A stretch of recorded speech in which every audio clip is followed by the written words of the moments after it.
kisah. Nah, kalau kita berbicara tadi sudah ada masjid, sudah ada historia Islam ya. Nah, kira-kira media dakwah. Nah, kalau kita bicara tentang media dakwah yang dilakukan oleh para wali songo terutama, banyak orang yang beranggapan bahwa em, salah satu medianya adalah dengan kesenian. Tetapi siapa saja sih yang membawakan dakwah Islam melalui media kesenian ini? Ternyata nggak cuman Sunan Kalijaga, ada banyak, ada beberapa sunan ya dalam jejaring Wali Songo itu yang juga melakukan hal yang serupa. Nah, dan memang beberapa metode yang dilakukan Wali Songo dalam menyebarkan Islam di Jawa khususnya, ini memang salah satunya adalah kesenian. Nah, Wali Songo ini yang terkenal aktif berdakwah melalui saluran kesenian itu diantaranya Sunan Kalijaga, Sunan Bonang, Sunan Derajat, Sunan Giri dan juga Sunan Kudus ternyata. Nah, gimana kisah lengkapnya? Nah, ini dia. Nah, Sunan Bonang ini adalah wali songo yang menyebarkan dakwah Islam di sekitar Tuban. Nama aslinya adalah Raden Maulana Makdum Ibrahim, putra dari Sunan Ampel.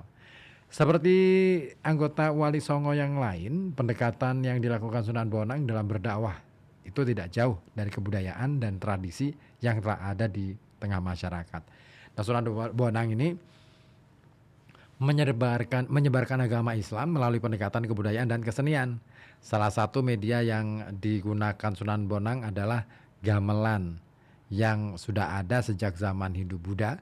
Namun dalam dakwanya beliau menambahkan beberapa alat musik gamelan lain seperti rebab ya, bonang, rebab dan bonang. Nah, ini sebagai pelengkap gamelan Jawa. Alasannya kenapa beliau berdakwah lewat gamelan Jawa adalah supaya lebih mudah diterima oleh masyarakat setempat. Dengan musik yang dilantunkan lewat gamelan, terutama yang buatan Sunan Bonang, ajaran Islam pun bisa tersebar luas di Surabaya. Nah, selain lewat gamelan, Sunan Bonang juga menyampaikan dakwah melalui tembang. Lagu yang diciptakan oleh beliau itu salah satunya adalah Tombo Ati. Nah, dalam lagu atau tembang itu, Sunan Bonang menyampaikan hukum-hukum serta kewajiban yang perlu dilakukan oleh umat Islam, seperti membaca Al-Quran, melaksanakan sholat juga ya. Dan sebagai seorang pendakwah yang menggunakan pendekatan budaya di bidang sastra dan seni, Sunan Bonang juga kerap disebut sebagai seniman oleh masyarakat setempat pada waktu itu. Nah, cara lain yang dilakukan oleh Sunan Bonang dalam dakwanya adalah lewat karya sastra.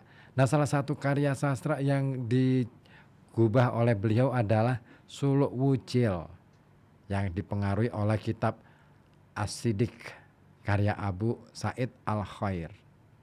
Nah, Suluk Wujil ini sendiri kawan merupakan karya spiritual yang berisi tasawuf sebagai media pengajaran agama Islam. Dan karya Sunan Bonang ini diketahui sebagai salah satu karya sastra terbesar di Indonesia. Beberapa waktu lalu, tahun lalu ya, saya pernah mengupas ini di program Koja Sastra. Kemudian siapa lagi selain Sunan Bonang? Muridnya Sunan Kalijogo ya, Sunan Kalijaga. Sunan Kalijaga ini wali songo yang lahir di Tuban. Namanya Raden Said ya. Dalam menyebarkan agama Islam di tanah Jawa, Sunan Kalijaga mempunyai pola yang sama dengan gurunya sekaligus sahabatnya, yaitu Sunan Bonang. Dakwahnya sangat toleran terhadap budaya lokal karena tidak ingin menyinggung atau membelokkan langsung keyakinan masyarakat yang telah dianut secara turun-temurun. Ya, berbicara tentang keyakinan memang susah ya untuk membelokkannya. Nah, salah satu kalau dalam studi antropologi, unsur atau elemen yang sulit untuk diubah dalam waktu cepat itu adalah keyakinan.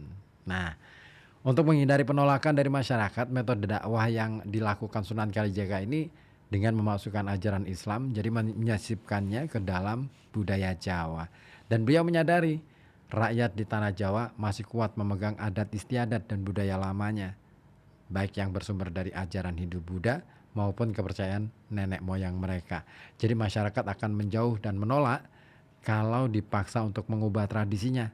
Makanya Sunan Kalijogo ini membiarkan adat istiadat dan budaya setempat itu tetap berjalan. Tetapi sedikit demi sedikit ya, beliau memasukkan ajaran Islam di dalamnya, baik yang menyangkut ajaran tauhid maupun syariah dan budi pekerti, akhlak. Dan Sunan Kalijaga juga yakin apabila ajaran Islam ini sudah dipahami, maka tradisi lama dengan sendirinya akan hilang dari masyarakat. Melalui pertimbangan itu, Sunan Kalijaga mantap melakukan akulturasi budaya Jawa dan Islam sebagai metode dakwahnya. Nah, sarana yang digunakan adalah kesenian, satu hal yang disenangi masyarakat Jawa saat itu, dan sementara media yang sangat banyak digunakan adalah mulai dari pertunjukan wayang, gamelan, seni ukir, sampai suluk. Ya. Nah, dia juga dikenal sebagai seorang dalang yang pandai mengubah banyak lagu dan tembang Jawa. Pada pertunjukan wayangnya, beliau mengadaptasi cerita-cerita wayang dari agama Hindu dan Buddha, tetapi memasukkan sentuhan Islam di dalamnya ya. Nah, selain wayang, seni suara ini juga menjadi media utama dalam metode dakwah Sunan Kalijaga. Karena beliau merupakan seniman hebat yang melahirkan banyak tembang dengan petua Islami di dalamnya. Nah, beberapa tembang karya Sunan Kalijaga diantaranya adalah Ler Iler, Gundul-Gundul Pacul, terus Kidung Rumokso Wengi, ya kan? Dan lain sebagainya. Nah, upacara-upacara tradisional ini juga tidak luput dari pencermatan Sunan Kalijaga dalam berdakwah. Beliau tidak menggantikan langsung, tidak dihilangkan atau dilarang, tetapi perlahan-lahan diubah memaknainya dan memasukkannya nilai Islam di dalamnya. Salah satu contohnya adalah tradisi kenduri, jamuan makan untuk memperingati peristiwa atau selamatan. Nah, Sunan Kalijaga ini tidak melarang tradisi itu, tetapi mengganti puji-pujian atau mantra-mantra yang dibaca dengan doa-doa atau bacaan kitab suci Al-Quran. Dan Sunan Kalijaga dikenal sebagai sosok yang menggagas adanya perayaan sekaten, grebek maulid, terus apalagi grebek maulud ya, dan juga layang kalimasada. Nah, metode dakwah Sunan Kalijaga ini dengan mengawinkan ajaran Islam dengan tradisi lama, membuat masyarakat Jawa kala itu tidak kaget ataupun menolak. Tapi perlahan-lahan mereka akhirnya jatuh cinta pada ajaran Islam. Sunan Kalijaga juga mengembara untuk mengajarkan Islam hingga dikenal sebagai salah satu tokoh paling populer dan dekat dengan masyarakat Jawa. Makanya cerita-cerita tentang Sunan Kalijaga itu menyebar di seluruh pulau Jawa deh kayaknya, ya. Terutama di daerah pesisir. Kalau Anda pernah membaca bukunya Kiai Haji Agus Sunyoto, ya, ada peta dakwah yang dilakukan Sunan Kalijaga ternyata lebih banyak ya di daerah pesisir Jawa bagian utara. Kemudian siapa lagi? Sunan lain, Sunan Derajat. Ya, beliau lahir dengan nama Raden Kosim pada tahun 1470 Masehi. Dan Wali Songo ini putra bungsu dari Sunan Ampel. Dalam mempelajari ilmu agama Islam, semasa kecil Sunan Derajat ini menuntut ilmu dari sang ayah. Berbekal pengetahuan agama dari ayahnya dan Sunan Gunung Jati ya, Sunan Derajat atau Raden Kosim ini kembalilah ke Ampel. Namun atas perintah ayahnya, beliau berdakwah menyebarkan Islam justru di pesisir Pantai Gresik. Dengan ajarannya yang sederhana dan bisa dijalani masyarakat, maka semakin lama pengikut Sunan Derajat semakin banyak. Faktor yang menyebabkan Sunan Derajat dekat dengan masyarakat adalah ajaran-ajarannya yang sederhana dan berorientasi kepada kesejahteraan bagi seluruh manusia. Nah, selain itu, beliau juga sangat memperhatikan nasib kaum fakir miskin serta lebih mengutamakan pencapaian kesejahteraan sosial masyarakat. Makanya beliau dikenal sebagai seorang wali yang sangat peduli, punya kepedulian sosial yang tinggi. Nah, dalam berdakwah, Sunan Derajat ini memberi pemahaman tentang ajaran Islam dan lebih menekankan pada empati dan etos kerja berupa kedermawanan, kemudian pengentasan kemiskinan, usaha menciptakan kemakmuran, solidaritas sosial, serta gotong royong. Dan Sunan Derajat ini dikenal pandai mengubah berbagai jenis tembang Jawa. Ada di antaranya adalah langgam pangkur, ya. Dan hal itulah yang menjadi daya dorong bagi dekatnya usaha dakwah dengan masyarakat. Dalam tembang pangkur, Sunan Derajat menggunakan penyampaian ajaran falsafah kehidupan masyarakat kepada masyarakat dan juga dikisahkan ya, Beliau itu menyukai juga pertunjukan wayang dan sesekali memainkan wayang sebagai dalang seperti Sunan Bonang yang menjadi kakaknya. Nah, secara umum ajaran Sunan Derajat dalam menyebarkan agama Islam ini dikenal dengan Pepali Pitu ya. Saya pernah membahasnya di Rihla Sang Cendekia ya. Dan Raden Kosim ini dikisahkan tinggal di Jelak serta menikah dengan Nyai Kemuning, putri Kimayang Madu. Di Jelak inilah Raden Kosim kemudian mendirikan surau dan kemudian mengajarkan mengaji kepada penduduk, dan disitulah akhirnya cikal bakal berdirinya pondok pesantren di sana. Nah, tak lama kemudian Raden Kosim juga ditempatkan sebagai imam pelindung di Lawang dan Sedayu di Pedukuhan Derajat. Setelah itu Raden Kosim melakukan riyadhah rohani dengan uzlah di ujung Pangkah dengan cara tidak makan dan tidak tidur selama 3 bulan. Tidak lama setelah itu Raden Kosim diangkat oleh Tuhan mencapai derajat wali dengan sebutan Sunan Derajat, dan pengikutnya menjadi banyak. Lama tinggal di Derajat, Sunan Derajat kemudian memindahkan tempat tinggalnya ke arah selatan yang tanahnya lebih tinggi, yang dikenal dengan Dalam Duur. Nah, di Dalam Duur inilah Sunan Derajat tinggal di usia tua sampai wafat. Ada beberapa peninggalan dari Sunan Derajat yang masih terpelihara sampai sekarang. Di antaranya adalah seperangkat gamelan yang disebut dengan Singo Mengkok dan beberapa benda seni lainnya, termasuk tata letak atau tata ruang ya dalam pesantren yang dibangunnya. Kemudian Sunan Giri ini juga ikut menyebarkan Islam lewat kesenian. Nah, Sunan Giri ini adalah Wali Songo yang juga seorang penguasa sebuah daerah perdikan atau merdeka. Dia lahir dengan nama Muhammad Ainul Yakin dan memiliki nama lain Joko Samudro, atau Raden Paku, atau juga Prabu Satmoto. Nah, sebagai salah satu anggota Wali Songo sekaligus murid dari Sunan Ampel, daerah dakwah Sunan Giri ini masih di sekitaran Jawa Timur, tepatnya di Desa Giri, Kebon Mas, Gresik. Nah, kendati begitu, pengaruh dakwah Sunan Giri ini tidak terhenti di Jawa, tetapi menjangkau ke daerah Banjar, Martapura, Pasir, Kutai, Nusa Tenggara, sampai ke Makassar dan Maluku. Dalam penyebaran Islam, metode dakwah Sunan Giri ini meliputi 3 bidang, diantaranya pendidikan, budaya, serta politik. Nah, upaya Sunan Giri dalam berdakwah melalui pendidikan dilakukan dengan mendirikan pesantren, dan aktivitas dakwahnya ini dimulai dari daerah Giri, Kecamatan Kebomas itu, Kabupaten Gresik, Jawa Timur. Di tempat itu, beliau mendirikan pondok pesantren pertama di Gresik, yang kemudian berkembang menjadi salah satu pusat kekuasaan atau kerajaan yang kemudian disebut dengan Giri Kedaton. Nah, Giri Kedaton ini didirikan pada akhir abad ke-15. Nah, pesantren Giri menjadi pusat penyebaran agama Islam yang terkenal di Jawa dan pengaruhnya sangat kuat di wilayah Indonesia bagian timur. Nah, bahkan santri-santrinya datang dari Madura, Lombok, Kalimantan, Sulawesi, juga Maluku. Inti ajaran yang disampaikan Sunan Giri adalah tentang akidah dan ibadah dengan pendekatan fikih. Nah, meski telah membuka pesantren, Sunan Giri rupanya sering atau suka mendatangi langsung masyarakat dan menyampaikan ajaran Islam secara tatap muka.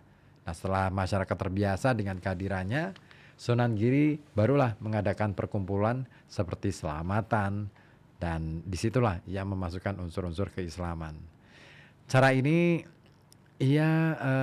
Dengan cara itu ya, Islam dia bisa masuk secara perlahan ke masyarakat tanpa perlu adanya paksaan. Dan untuk memancing orang-orang berkumpul, beliau memanfaatkan seni pertunjukan yang di dalamnya diselipkan pedoman hidup yang digali dari ajaran Islam. Salah satu contohnya, ia mereformasi seni pertunjukan wayang dengan mengubah isi cerita, lakon, dan suluknya menjadi bernafaskan Islam. Selain itu, Sunan Giri juga menciptakan beberapa gubahan seperti media dakwah yang berjudul Asmaradana dan Pucung. Nah, di samping tembang mocopat, hasil Sunan Giri juga berupa tembang dolanan ya. Ada jebak-jebak suweng, kemudian padang bulan, gulo ganti gitu. Itu juga menjadi sarana dakwah beliau. Bahkan media yang digunakan Sunan Giri dalam berdakwah juga berupa permainan anak. Ada jamuran, celungan, delian, dan lain sebagainya. Itulah Sunan Giri yang dikenal sebagai Wali Songo yang menyebarkan Islam lewat jalur kesenian dan kebudayaan. Tapi juga beliau ikut menyebarkan Islam melalui jalur politik, terutama ketika beliau berhasil mendirikan Giri Kedaton. Nah, Giri Kedaton inilah menjadi pusat dari untuk menghubungkan kesultanan-kesultanan di Nusantara, terutama di wilayah timur. Sunan Kudus ini juga merupakan Wali Songo yang menyebarkan Islam menggunakan kesenian. Nah, nama aslinya Ja'far Shadiq, putra dari Sunan Ngundung dan Syarifah, adik dari Sunan Bonang. Nah, wilayah dakwah Sunan Kudus ini ada di Kudus, Jawa Tengah, kemudian sempat berkelana juga ke Seragen dan Gunung Kidul. Beliau melakukan dakwah Islam di Jawa pada saat mayoritas masyarakatnya merupakan pemeluk Hindu dan Buddha. Bahkan tidak sedikit yang masih kuat ikatannya terhadap budaya nenek moyang mereka. Nah, oleh karena itu Sunan Kudus ini mengutamakan toleransi dengan caranya mendekati masyarakat Kudus. Nah, ada beberapa metode dakwah yang dilakukan. Seperti yang dilakukan Sunan Kalijaga. Dalam berdakwah, Sunan Kudus ini memilih untuk mengapresiasi budaya setempat.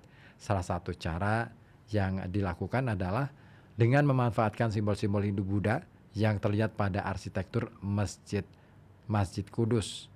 Ya, pernah datang ke sana. Kalau saya pernah sekali ya, dan itu menarik banget. Saya wow, ini luar biasa. Karena Masjid Menara Kudus ini merupakan salah satu peninggalan Sunan Kudus yang paling terkenal. Yang bentuk menaranya seperti Candi Hindu dan beberapa bagian masjidnya menunjukkan adanya pengaruh Buddha. Pengaruh Buddha misalnya pada bentuk padasan atau pancuran untuk berwudu yang dibuat dengan memasukkan unsur ajaran Buddha. Dengan begitu, masyarakat sekitar tidak berkeberatan untuk datang ke masjid dan akhirnya mendengarkan dakwah Sunan Kudus. Dan Sunan Kudus ini sangat lunak terhadap tradisi. Hanya melakukan beberapa penyesuaian dengan memasukkan ajaran Islam tanpa memaksa masyarakat untuk meninggalkan kepercayaan mereka yang terdulu gitu ya. Pada tradisi 7 bulanan misalnya, Sunan Kudus tidak melarang masyarakat melakukannya, tetapi menekankan agar rasa syukur pada saat prosesi hanya ditujukan kepada Allah. Nah, dalam dakwahnya Sunan Kudus ini juga mengubah cerita bertema tauhid ke dalam kisah berseri. Nah, dengan cara ini ajaran Islam dapat tersampaikan dengan santai dan masyarakat terus berdatangan karena tertarik untuk mengikuti kelanjutan ceritanya.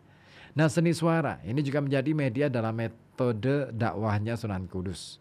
Nah, Sunan Kudus ini menciptakan Masku Mambang dan Mijil yang mengandung ajaran Islam di dalamnya. Dengan karya Sunan Kudus ini, masyarakat diharapkan dapat mempelajari ajaran Islam dengan mudah kala itu. Nah, salah satu media dakwah Sunan Kudus yang paling unik adalah sapi. Nah, sapi ini merupakan hewan yang disucikan oleh masyarakat sekitar yang pada waktu itu mayoritas memeluk Hindu. Nah, Sunan Kudus memanfaatkan sapi yang diberi nama dengan nama Kebo Gumarang untuk menarik perhatian masyarakat. Nah, Kebo Gumarang ini dihias sedemikian rupa dan diikat di dalam masjid, di halaman masjid ya, sehingga menarik orang untuk datang dan akhirnya mendengar dakwah Sunan Kudus. Nah, itulah mengapa Sunan Kudus dalam metode dakwahnya menggunakan sapi sebagai media dakwah. Nah, dari situlah masyarakat sekitar akhirnya tertarik dengan dakwah Sunan Kudus yang berusaha meluruskan akidah secara halus. Dan Sunan Kudus ini ternyata pandai betul membaca kondisi masyarakat, sehingga ketika mengajarkan korban, masyarakat tidak dianjurkan untuk menyembelih sapi, tetapi menggantinya dengan kerbau. Tidak lupa, Sunan Kudus menekankan bahwa niat kurban itu sendiri tidak lagi ditujukan kepada sesajen, tetapi sebagai rasa syukur kepada Allah. Hal itulah yang merupakan salah satu bentuk toleransi dan kompromi Sunan Kudus dalam dakwahnya. Hingga saat ini, para pengikut ajaran Sunan Kudus yang dikenal dengan sebutan kelompok Islam Abangan ini masih bisa ditemui di daerah Kudus dan melakukan tradisi ini saat Idul Adha. Begitu juga banyak yang lainnya ya. Baik, itulah Wali Songo yang terkenal aktif berdakwah dengan saluran kesenian dan budaya. Keren dan respect untuk beliau-beliau. Luar biasa. sangat cerdas ya, nggak kepikiran deh untuk melakukan seperti itu. Kira-kira apa yang bisa kita lakukan? Itu kan masa lalu. Nah, kira-kira apa yang akan kita lakukan untuk masa depan? Oke, Mama Sasa baru saja bergabung di 0855420912. Bukan pernah lagi tiap malam Jumat pasti main ke Masjid Menara Kudus, kan saya waktu kecil di Kudus. Oh iya, cerita nih. Oke, ada juga Pak Dibyo di Abu Kembang yang apa nih? Kirim link cara nonton live streaming Timnas Indonesia versus Bahrain. Oke, terima kasih Pak Dibyo ya. Oke, sudah menit ke 53. Oh, akhirnya sudah waktunya. Saya harus pamit undur diri dari ruang dengar Anda. Terima kasih ya yang sudah setia bersama kami di FM 91,2 Radio Kota Batik News Interaktif Solutif. Ketemu lagi besok ya. Ini malam apa? Malam Rebo. Malam Kamis ketemu lagi ya. Pokoknya jangan kemana-mana. Tetap aja di sini di FM 91,2 Radio Kota Batik News Interaktif Solutif. Saya pamit dan nanti ada Opik setelah ini ya yang akan melanjutkan kebersamaan kita di Halo Kota Batik.